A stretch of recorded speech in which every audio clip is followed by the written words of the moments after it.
इज्जत और तेरी संपत्ति, तेरे निज और नाते भी। धन दौलत इज्जत और तेरी संपत्ति, तेरे निज और नाते भी। प्राण तेरा जब निकलेगा, देगा न तेरा साथ कोई। आवो अवसर यही है, बुलाता है सर्वशक्तिमान यीशु के पास। अब सुन रहे हैं सुबह संदेश मॉर्निंग वॉइस। अब ब्रदर क्रिस्टोफर स्वामी मुंबई से वजन से बांटा जाएगा। एक और बार इस शुभ संदेश में यीशु मसीह के नाम से प्रत्येक भाई बहन का स्वागत करता हूँ। और मैं भी परमेश्वर पिताजी को धन्यवाद देता हूँ कि ये एक और दिन दिया या अवसर दिया कि आप लोगों के बीच में परमेश्वर का वचन को बता सकूँ। आए हम थोड़ा समय के लिए परमेश्वर के वचन की ओर जाएंगे। आए हम पढ़ेंगे मैथ्यू चैप्टर 70 वर्स 2, 3, 4।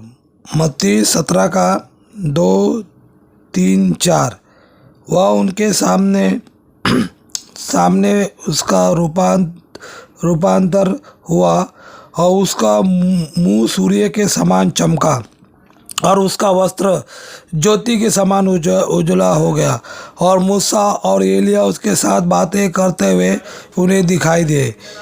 इस पर पतरस ने यीशु से कहा, हे प्रभु, हमारा यहाँ रहना आवश्यक कि यदि तेरी इच्छा हो तो मैं यहाँ 3 मंडप बनाऊंगा, एक तेरे लिए, एक मूसा के लिए और एक एलिया के लिए। इन वचन पढ़ने जा रहा हूँ। परमेश्वर पिता हम सबको आशीष अनुग्रह करे। और यहाँ पर हम देखते कि प्रभु यीशु मसीह का जो रूपांतर को बताया गया।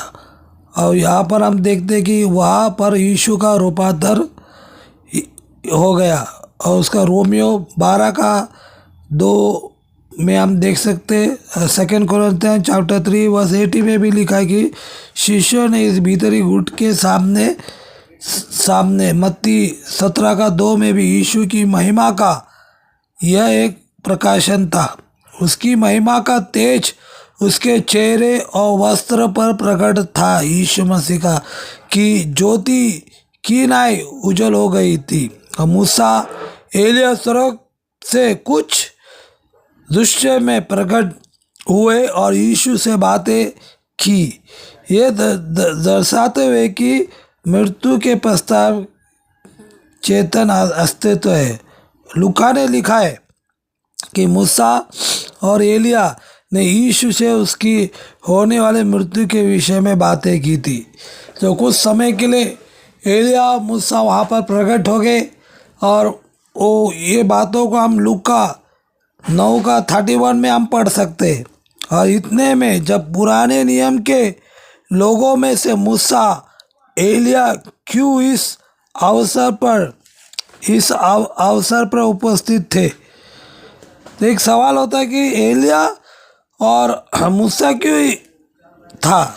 मैं कदाचित ये 2 व्यक्ति और शिष्य लोगों की इस श्रेणियों का सुझाव देते हैं कि यीशु के आने वाले राज्य में होंगे। यीशु के आने वाले राज्य में होंगे। तो ये बताता कि शिष्य उन व्यक्तियों के प्रतिनिधि हैं जो भौतिक शरीर में उपस्थित होंगे। मूसा के बारे में हम देखते हैं। मूसा उद्धार प्राप्त व्यक्तियों का प्रतिनिधि करता है। जो लोग उद्धार पाए, मूसा उनका प्रतिनिधि करता है। जो कि मर चुके हैं या मरने वाले एलिया। और एलिया के बारे में हम देख सकते हैं उन उद्धारकर्ता व्यक्तियों का प्रतिनिधि है जो मृत्यु के अनुभव में नहीं करेंगे। मृत्यु का अनुभव नहीं होगा परंतु स्वर्ग पे जीवित उठा लिए जाएंगे। जैसा एलिया को परमेश्वर उठाया, ऐसा ही जो प्रभु के लिए आशा से जीवन को जीते और हम देखते कि वे जीवित स्वर्ग में उठा लिए जाएंगे। और ये बातों को हम पहला थिस्सलुनीके 4 का 17 में इस बातों को हम देख सकते हैं कि वहाँ पर लिखा है। और ये 3 समय उपस्थित रहेंगे। जब मसीह अपना राज्य पृथ्वी पर स्थापित करेगा, प्रभु अपनी महिमा में होगा। जैसा कि ये वो रूपांतर के समय और रूपांतर जैसा प्रभु को देखा और राज्य पृथ्वी पर होगा, राज प्रभु का पृथ्वी पर, जैसा कि वो स्पष्ट रूप से ये इस प्रकार चेले प्रभु के द्वारा प्रतिज्ञा के राज के स्वाद के आनंद में ले रहे थे। और वहाँ पर हम मत्ती उसका 16 में और 28 में देख सकते हैं। ऐसा प्रतीत होगा कि पतरस को इस घटना के पश्चात यह अभ्यास था कि क्योंकि उसके 3 तंबुओं को खड़े करने का सुझाव दिया था, यीशु, मूसा और एलिया। पतरस बोला कि हम 3 तंबू बनाएंगे, एक आग के लिए, एक मूसा के लिए, एक एलिया के लिए।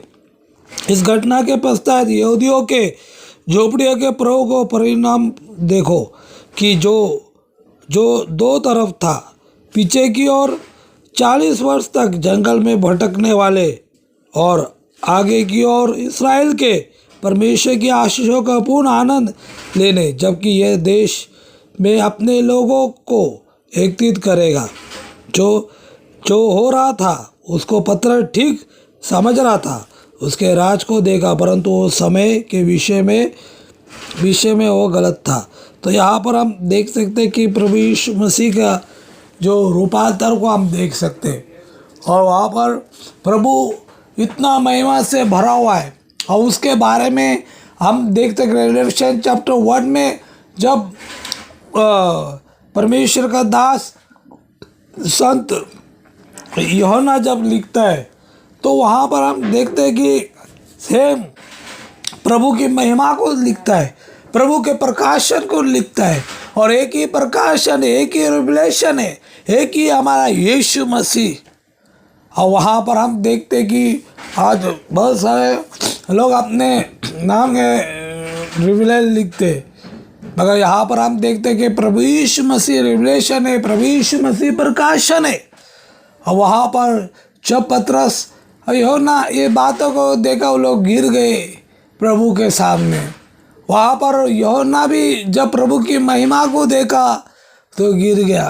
और स्वर्ग में भी हम देखते हैं कि जब 24 प्राचीन अपना मुकुट को नीचे गिराते हुए प्रभु के सामने गिरे। प्रभु इतना, हमारा प्रभु जो महिमा से भरा हुआ परमेश्वर है। और यहाँ पर भी परमेश्वर की महिमा को देख सकते हैं। वो जब इस पृथ्वी पे आया, वो पूरा महिमा छोड़ के आया, मगर हम जब देखेंगे कि प्रभु 1000 तक राज करेगा, ओ परमेश्वर की महिमा कितना महान रहेगा। ओ उसके वस्त्र, ओ प्रकाशन को हम देख सकते हैं। और प्रभु इतना महिमा से भरा हुआ है, इतना महान परमेश्वर है। उस महान परमेश्वर की हम आराधना करते हैं, उस महान जीवित परमेश्वर की हम आराधना करते हैं। एक दिन हम उसको वैसा ही देखेंगे जैसा वो है। तो यहाँ पर पतरस ने जब परमेश्वर की महिमा को देखा, और वहाँ पर वो पतरस को एक वाणी है, ये मेरा प्रिय पुत्र है, तुम इसकी सुनो। आज भी हम उस महान प्रभु यीशु मसीह की बातों को सुनने चाहिए, उसके पीछे हम जाने चाहिए, उसकी महिमा करने चाहिए, एवरीडे उसका ग्लोरी करने चाहिए, उसको महिमा देने चाहिए। वो एक ही योग्य परमेश्वर है जो महिमा का योग्य है, एक ही परमेश्वर योग्य है जो आदर का योग्य है। वो इतना प्रकाशन से भरा हुआ है, इतना ज्योति में भरा हुआ है। उसके वस्त्र, उसके आँख, उनके जो बेल्ट, उनके जो कमर, जब यूहन्ना जब प्रकाश हुआ के 1 में लिखता है तो बोलता है मैं प्रभु के सामने मूर्छा जैसे गिर पड़ा। और वहाँ पर हम देखते कि इतना प्रकाशन से भरा हुआ हमारा प्रभु है। तो उस महान परमेश्वर की हम आराधना करते हैं, तो उस प्रभु को हम लगातार उसकी महिमा करते जाए, उसकी स्तुति करते जाए। और ये वचन पढ़ने द्वारा, सुनने द्वारा प्रभु के बड़े धन्य नाम की महिमा हो। आमीन।